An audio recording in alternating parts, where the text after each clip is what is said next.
Hello and welcome to my channel.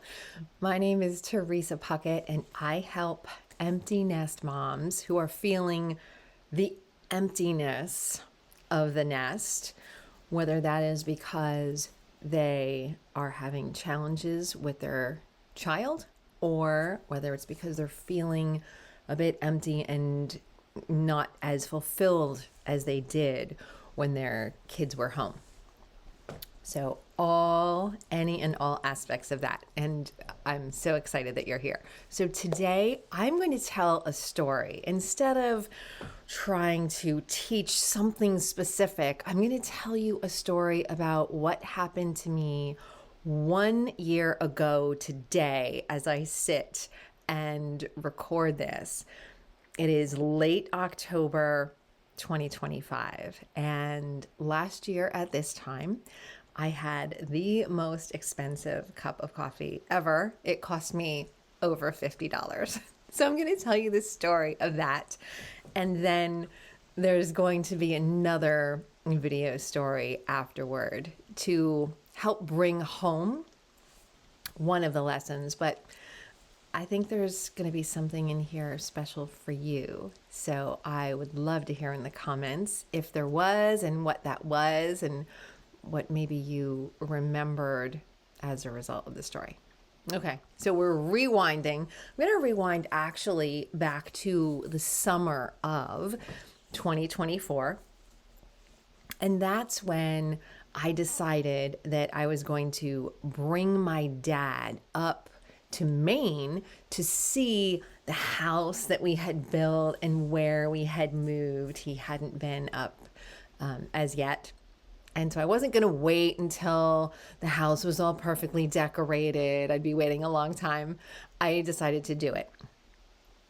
And so I got on the phone with him and we scheduled it for over the last weekend in October, and like a day or two on either side. So it was a nice long weekend. So great. We actually had a beautiful weekend. The weather was really nice, much as it is, you can see behind me, as it is today. It was nice and sunny.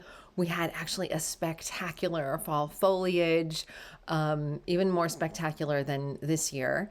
So that was wonderful. And we got to sit out on the deck and enjoy the foliage. And so we have 13 acres, and the vast majority, most of it is all wooded.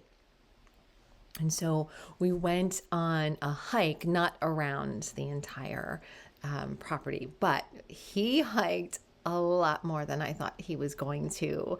He was not able to get around nearly as much as he had been even just pre-COVID, let alone when I was younger. He was quite athletic. So it was only because of his strong constitution that he was even able to get out and do any hiking with me. But we did that. And I don't know what YouTube will allow me to post in the comments, but I'm going to share with you at least a picture or two from this visit, from this story, and maybe if I can, a video of Dad after our hike. So we went on this hike, and afterwards we had a lovely dinner. We grilled out on the deck, which is right in front of me. And he said, Theresa, when you and Bob decided to move up here to Maine, a lot of people asked me why. And I was just honest with them. And I told them, I don't know. And now I've been here for a few days. I've walked on your land. I'm looking out and seeing these beautiful... Now I know.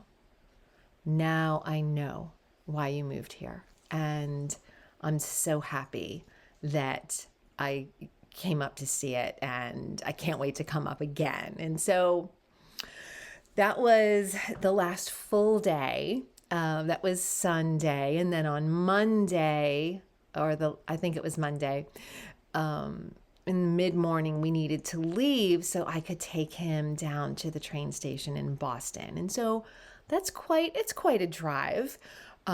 From here. It's about a 3-hour drive, but I love driving and I love Boston. So And it was convenient just to make sure that I could get him on the train. So I did that, and it was difficult for me to find a place to park. So I let him out at the train station, and I needed to drive around quite a bit.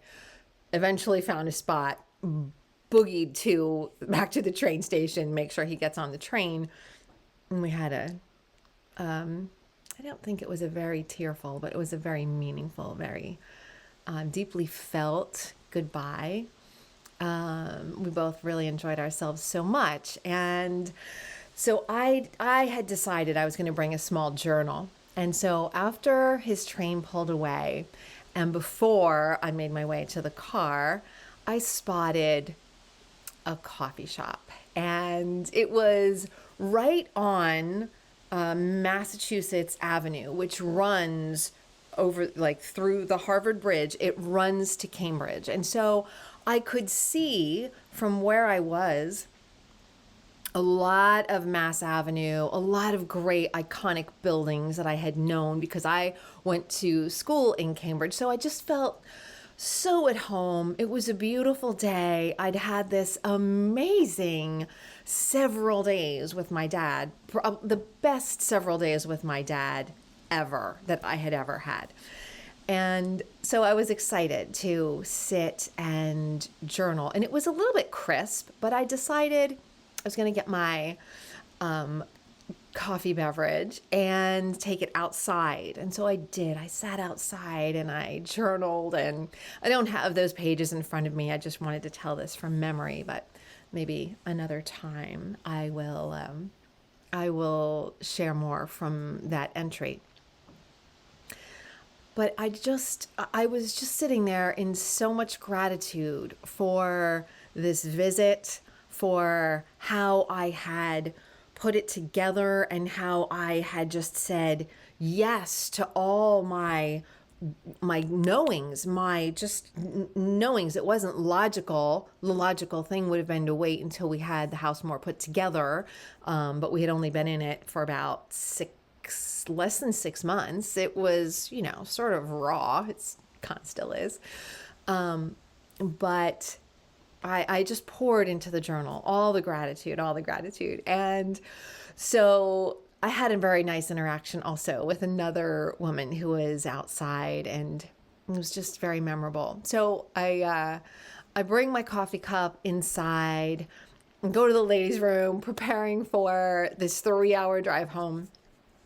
And I get into the parking garage, find my car, get going out of the garage, and I realize that, holy Toledo, how a lot of the garages in cities, I grew up, sort of going into New York City, and it's, $15 or $20 for the first half an hour. And then after that, it just like jacks up.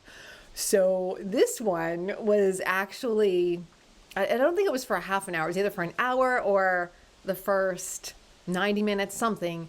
And I had just missed it. It might have been even longer. It might have been 2 hours, but I had just missed it.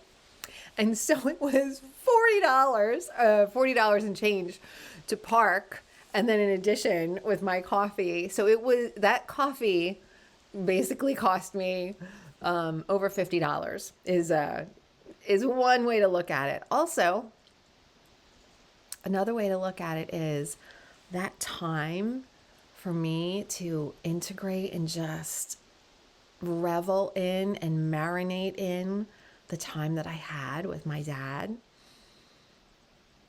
was very luxurious.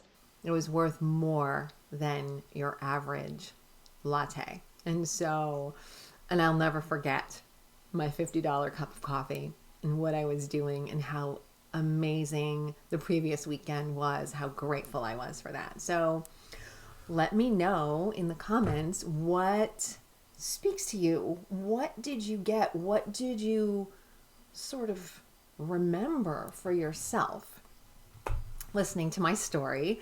And I do have one thing that I'd like to bring out from that story, but I'm going to do that in the next video. So you can watch the next video. And so please, of course, do all the things. Like this video, subscribe, and I'm going to put in the comments below a few things.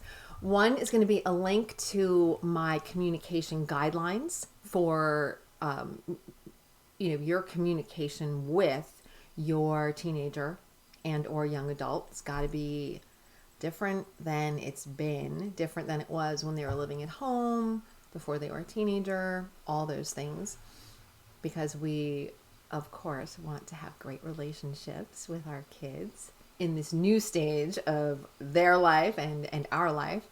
And also I'll put a link to how we can work together. So I'll put a link there to a free call to see if we're a good fit to work together. Okay, take good care. Bye for now, and be really, really good to yourself.